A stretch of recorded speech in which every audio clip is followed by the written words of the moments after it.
Al cronista le llama la atención que el método a partir del cual los españoles identifican si los indígenas son humanos es a partir de cuestionarios. Ellos van a esto que denomino tecnología escrituraria y en función del aparato teórico, ¿no?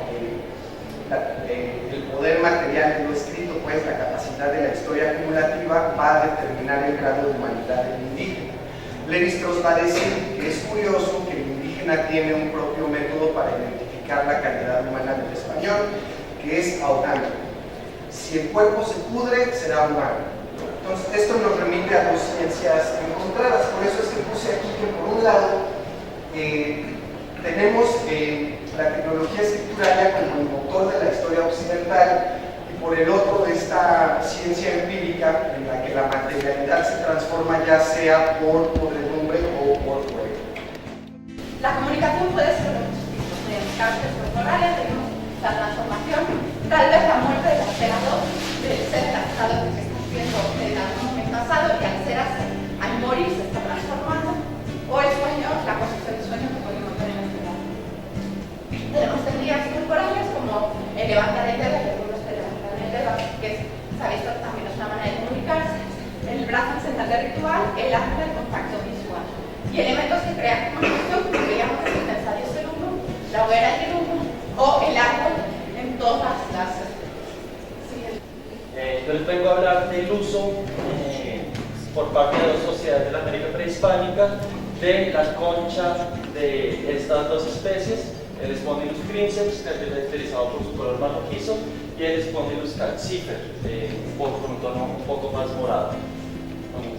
Estas dos especies se distribuyen a lo largo de la provincia malacológica panámica, que va desde la desembocadura del río Guayas hasta la parte interior de la península de la Baja California. Se agarran estas dos especies a los sustratos rocosos, lo que hace que no toda la costa de la provincia panámica sea útil para su desarrollo. Tan solo en las costas ecuatorianas, en las del sur de Centroamérica y las del occidente mesoamericano se desarrollan estas conchas con éxito.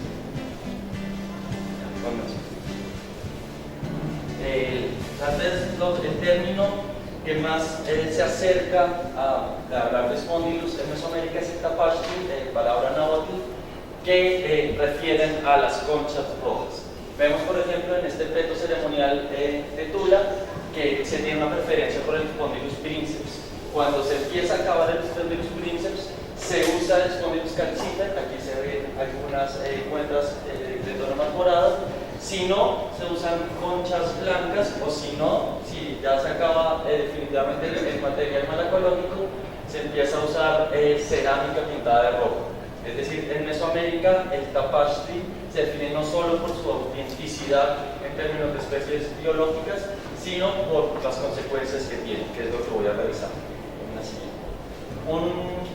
Un caso parecido sucede en los Andes centrales, donde la palabra quichua ecuatoriano es el muyo, en la que generalmente se hacen estas chaquiras, pequeñas chaquiras, y se hacen enormes pectorales con estos pequeños elementos. Del mismo modo se tiene preferencia por el Spondylus princeps, pero también hay otros elementos que funcionan a forma de muyo, como otras conchas blancas o cerámica pintada de rojo. Entonces, voy a comenzar un poco con el esquema de la exposición. Es primero mostrar los antecedentes del tópico de las tecnologías hidráulicas desde enfoques evolutivos adaptacionistas. Posteriormente, mostrar los antecedentes del método comparativo entre Mesoamérica y los Andes. Después, tratar de hacer ver o argumentar por qué la tecnología como metodología ontológica de cultura desde un enfoque no adaptacionista. Y finalmente, tratar de situar una propuesta sobre ontologías de biodiversidad en Altos de Morelos y Cayambe, Ecuador. A mí me parece que, digamos, si el trabajo de campo tiene que ver con recolección de datos, y si la recolección de datos no es independiente de un enfoque teórico, entonces el trabajo de campo no es independiente de un enfoque teórico. Es por eso que voy a tratar de articular esta propuesta. Cabe decir que forma parte de un proyecto de doctorado que todavía falta concluir, y el trabajo etnográfico aún no se ha realizado en los Andes, pero sí ya ya empezado en Mesoamérica. El tema que les traigo esta tarde es apuntes para entender la alimentación desde una perspectiva evolutiva y etnobiología. Siguiente, por favor.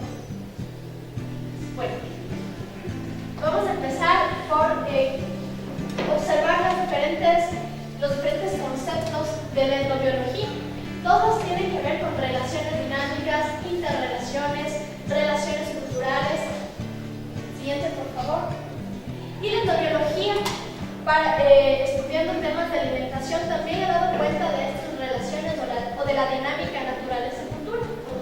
Y se ha enfocado en los sistemas alimenticios, un concepto que viene desde la sociología, pero que pretende caracterizar todos los aspectos involucrados en la alimentación, desde la producción de alimentos hasta el consumo y aspectos más culturales del consumo.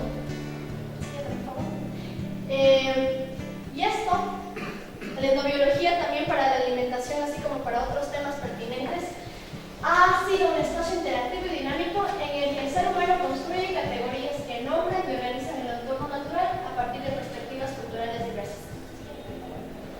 Y yendo un poco más hacia la historia de la etnobiología, entendida desde Hume, que para muchos es desconocido, me voy a referir a las 4 fases que define este autor, pero no como fases secuenciales, sino más bien como momentos de la etnobiología que pueden estudiar paralelamente un fenómeno particular. En esta primera fase ha habido algunos aportes a la alimentación desde la etnobiología, principalmente dando cuenta de inventarios de plantas y utilidades. Entonces, la utilidad de la alimentación dentro de estos inventarios fue considerada por antropólogos y por etnobiólogos después. Siguiente, por favor. En un segundo momento, la alimentación fue vista más con estudios que hacen referencia a tabús alimentarios y a preferencias de alimentos, incluyendo aspectos étnicos y éticos de la cultura. Entonces, los antropólogos más alineados en este momento de la etnobiología daban cuenta de los espacios en los que se comía, qué se comía, por qué no se comía tal producto y demás. En un tercer momento, la etnobiología reconoce la herencia cultural intangible y el potencial de los alimentos a nivel nutracéutico, y aquí es donde se empieza a conectar a la alimentación como un recurso etnobiológico que puede ir de lo local a lo global y puede dar cuenta de la adaptabilidad, movilidad, transformación e innovación de los conocimientos locales. Y en otro momento de la etnobiología, esta reconoce la inseguridad alimentaria como un problema biocultural y pretende aportar al declive del proceso al declive progresivo de la alimentación, además a generar prácticas de producción sustentable. También estudia cosas como el derecho a la alimentación